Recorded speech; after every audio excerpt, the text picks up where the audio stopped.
Hi there, my name is Annika Mangold-Döring and I am a PhD student of the Wageningen University Research. I am happy to welcome you to my talk about the temperature influence on the toxicokinetics of insecticides. My co-authors on this work are Anna Huang, Andreas Fox, and Paul van den Brink.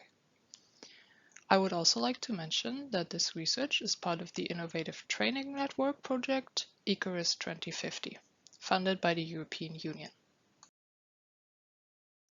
In my PhD project, I mainly study the ecosystem in silico, that is, with mechanistic computer models at different levels of biological organization. As you can see here, I'm not only interested in how chemical stressors affect the ecosystem, but also in the effects of climate change stressors, like increased temperatures. In this talk today, I will present the work on the individual level to you.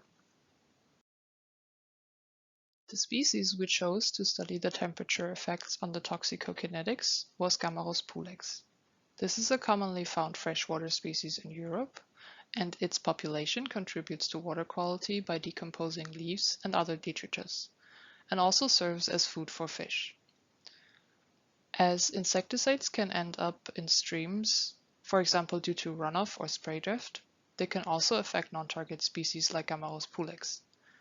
This can cause mortality within the population, and this in turn leads to a reduction of the leaf decomposition and a destabilization of the ecosystem.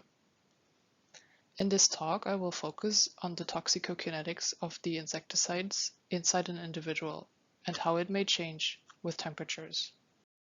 To study the toxicokinetics in Gammarus pulex, we chose the insecticides imidacloprid and flupyradifurone. Imidacloprid is a neonicotinoid that was banned from most outdoor uses in the European Union because of its adverse effects on pollinators. Flupyradifurone is a butenoloid that is structurally close to imidacloprid. Flupyradifurone is aimed to replace imidacloprid for outdoor uses as it is considered to be less toxic to non-target organisms like bees. However, both insecticides act as agonists to the nicotinic acetylcholine receptor, interfering with the insect's nervous system. To study the effects of different temperatures, we chose 7, 18, and 24 degrees Celsius for the experimental setup. You can see here the different temperature sections of the experiment in the water bath where we conducted the exposures. We measured the internal concentration of the insecticides in Gammarus pulex via the liquid chromatography with tandem mass spectrometry. Subsequently, we used the internal measures for toxicokinetic modeling. To explain the toxicokinetic modeling, I first present the underlying conceptual model. Toxicokinetics describe what the body does with the chemical that's divided into the 4 ADME processes, that is, absorption of the compound into the organism, the distribution and metabolism of it inside the organism, and then finally, the elimination of the compound. In a simple one-compartment TK model, we assume that the organism is one well-mixed compartment, and thus we neglect the distribution of the compound to different organs. As we did not measure metabolites in our analysis, we also neglect the metabolism, and thus we are left with only the uptake and the elimination of the compound. With this differential equation, we can calculate the internal concentration over time. And to describe the effects of temperature on the uptake and the elimination rate constants, we chose the Arrhenius equation to correct the rates, and this is the equation to correct the rate constants for temperature. The Arrhenius equation has been previously applied in ecological modeling, for example in models of the dynamic energy budget theory. It is well known that temperature affects metabolic rates in organisms, and in this picture you can see that the rates of reproduction, ingestion, growth, and aging in Daphnia magna all change with temperature with the same slope, which is the Arrhenius temperature in Kelvin. In the AdMyPad database, the Arrhenius temperature for Gammarus pulex is specified with 10,000 Kelvin. To our knowledge, it has not been studied if the toxicokinetic rates are affected by temperature in the same way as the metabolic processes, and if the Arrhenius temperature is transferable to these processes as well. The objectives of this research were to fit the temperature-explicit one-compartment TK model for each dataset at the different temperatures separately, and then construct a temperature-implicit model and fit the rates by using all three datasets, to then see if the Arrhenius equation is suitable for correcting the TK rates, and finally, evaluate the effect of temperature on the toxicokinetic rates in both the temperature-explicit and the temperature-implicit model. Now, let's have a look at the results.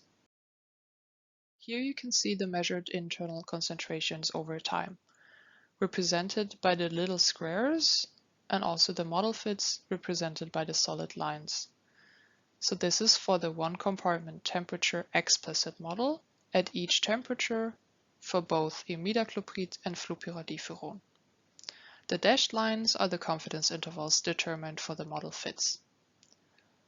For imidacloprid, you can clearly see that there's an increase in uptake with increasing temperature. Whereas for fluopyradifurone, there doesn't seem to be a change in uptake.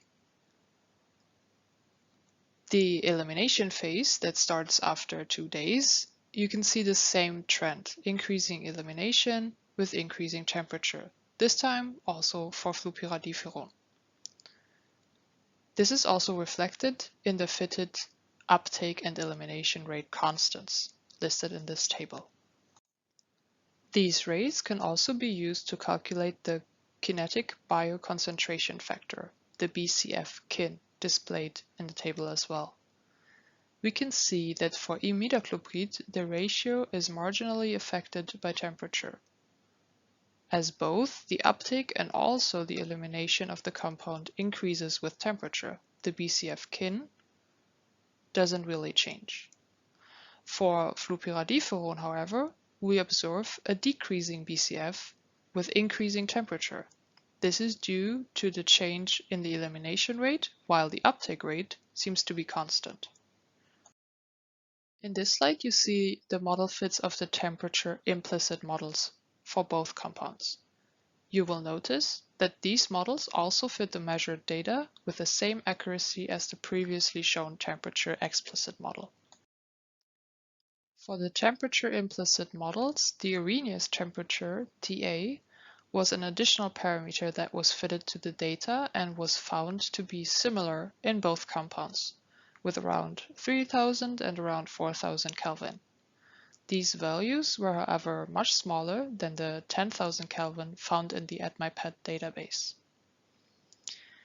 Here you find the model equations for the temperature-implicit models. Note that for fluopyradifurone, we only corrected the elimination rate constant as the temperature effects of the uptake rate was not significant. From our results, we can conclude that the Arrhenius equation can be used for the temperature correction for toxicokinetic rates.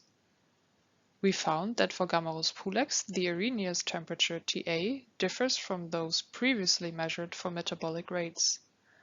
This difference could be associated to the uptake and elimination pathways, which could be affected by temperature differently than the internal metabolic processes, as they occur on the surface of the organism. Furthermore, the temperature generally increased toxicokinetic rates, but the influence was compound-specific. As in the case of fluopyradifurone, we only saw a considerable effect of the temperature on the elimination rate constants, leading to a decrease in the BCF kin, whereas both the uptake and the elimination rates for imidacloprid were affected, resulting in a more or less stable BCF kin. This leads us to the question as to what compound properties lead to these observed differences, because both compounds are structurally close and also have the same mode of toxic action, as I mentioned in the introduction. Another open question is if the determined Arrhenius temperature of this study also applies for the toxicodynamic rates of a mechanistic effect model.